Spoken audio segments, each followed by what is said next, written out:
April 17th, 1906, Volume 7. God will arm the elements against man. This morning I had a bad time. I was outside of myself and I could see nothing but fire.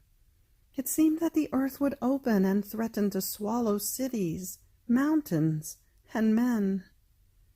It seemed that the Lord would want to destroy the earth, but in a special way 3 different places, distant from one another, and some of them also in Italy.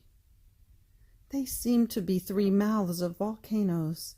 Some were sending out fire which flooded the cities, and in some places the earth was opening and horrible quakes would occur. I could not understand very well whether these things were happening or will have to happen. How many ruins! Yet the cause of this is only sin, and man does not want to surrender. It seems that man has placed himself against God, and God will arm the elements against man, water, fire, wind, and many other things which will cause many upon many to die. What fright! What horror! I felt I was dying and seeing all these sorrowful scenes. I would have wanted to suffer anything to placate the Lord. And the Lord made himself seen for just a little, but who can say how? I said a few words to placate him, but he would not listen to me.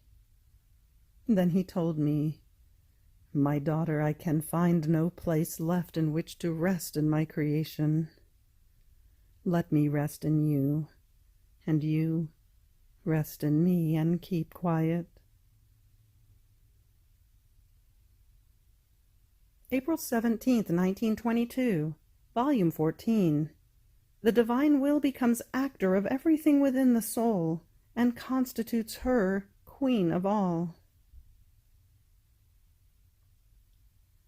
Continuing in my usual state, I found myself outside of myself, and I found my sweet Jesus, my life and my all. Innumerable suns of light were coming out of him and surrounded him. I flew into the midst of that light, and throwing myself into his arms, I clasped him very tightly, telling him, "Finally I found you. Now I will not leave you any more. You make me wait so long, and I remain without life without you. But I cannot be without life. Therefore now I will not leave you any more." And I squeezed him more tightly for fear that he might escape. And Jesus, as though enjoying my squeezes, told me, "My daughter, do not fear. I will not leave you either. If you cannot be without me, neither can I be without you. And to make you be sure that I do not leave you, I want to chain you with my own light." I remained so immersed and interwoven within the light of Jesus that it seemed to me that I would no longer find the way out. How happy I felt, and how many things I understood in that light. I lack the words to express myself. I just remember that he said to me, "Daughter of my will, this light that you see is nothing other than my will, which wants to consume your will in order to give you the shape of our image, the 3 divine persons, in such a way that, transforming you completely into ourselves, we will leave our volition in you as divine actor, which matches us in everything we do. So our images will come out from ourselves, and our will acting within you will take as many of them from you. Oh, how the purpose of creation will be fulfilled! The echo of our volition will be the echo of our own volition possessed by you. The exchanges will be mutual. Love will be reciprocal. We will be in full harmony, and the creature will disappear within her creator. Then nothing else will be lacking to our joy, to our happiness, for which we delivered creation. The "let us make man in our image and likeness" will have its effect. Our will alone, as actor within the creature, will give completion to everything, and the creation will bring us the divine purpose, and we will receive it in our womb as our work, just as we delivered it. And then, if you cannot be without me, it is the echo of my love that resounds in your heart, and unable to be without you, it reverberates in you.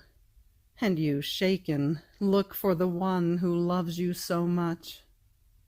And I, seeing that you are searching for me, feel the echo of your love within mine, and I feel drawn to send you a new current of love, so that you may look for me more. And I, my love, sometimes, as much as I look for you, you do not come, and therefore now that I have found you, I will not leave you any more. I will no longer go back into my bed. I cannot. You made me wait too long, and I fear that if I go back, you will repeat your privations. And I squeezed him more tightly, repeating, I won't leave you any more. I won't leave you any more. And Jesus, although he enjoyed my squeezes, told me, my beloved daughter, you are right that you cannot be without me, without your life. But what are we going to do with my will?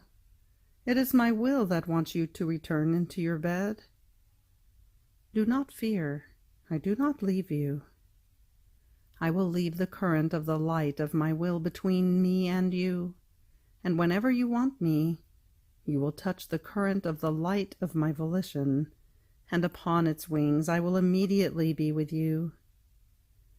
Therefore go back, but for nothing other than to allow my will to accomplish its designs, and the course it wants to make within you. I myself will accompany you, to give you the strength to go back.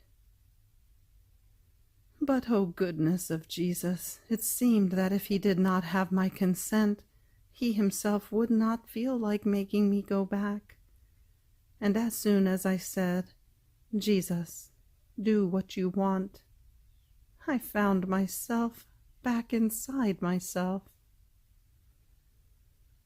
Now, the whole day I felt surrounded by light, and whenever I wanted him, I touched the light, and he would come. The following day he carried me outside of myself and made me see all created things, of which not only was Jesus creator and dominator, but from him came also the life of the preservation of all things. The current of the creative power was in continuous relations with them, and if it were missing, all things would resolve into nothing. Then my sweet Jesus told me, to the daughter of my will I want to give supremacy over everything. My dominion and hers must be one. If I am king, she must be queen. And if I gave you knowledge of everything, it is because I want that you not only know my dominions, but that you dominate with me and concur to the preservation of all created things. Just as my will extends from me over all, I want it to extend from you. Then he made me notice a point of the world from which black smoke was coming out. And see, there are statesmen who want to decide the lots of kingdoms, but they do it without me, and where I am not present, there cannot be light. They have nothing but the smoke of their passions, which blinds them more. Therefore, they will come up with nothing good. It will only serve them to embitter one another and cause graver consequences. Poor peoples, led by blind and interested men, these men will be pointed to as the laughing stock of history, good at only bringing ruin and confusion. But let us withdraw. Let us leave them at the mercy of themselves. that they may know what it means to do things without me." Then he disappeared, and I found myself inside myself. End of April 17th. Fiat.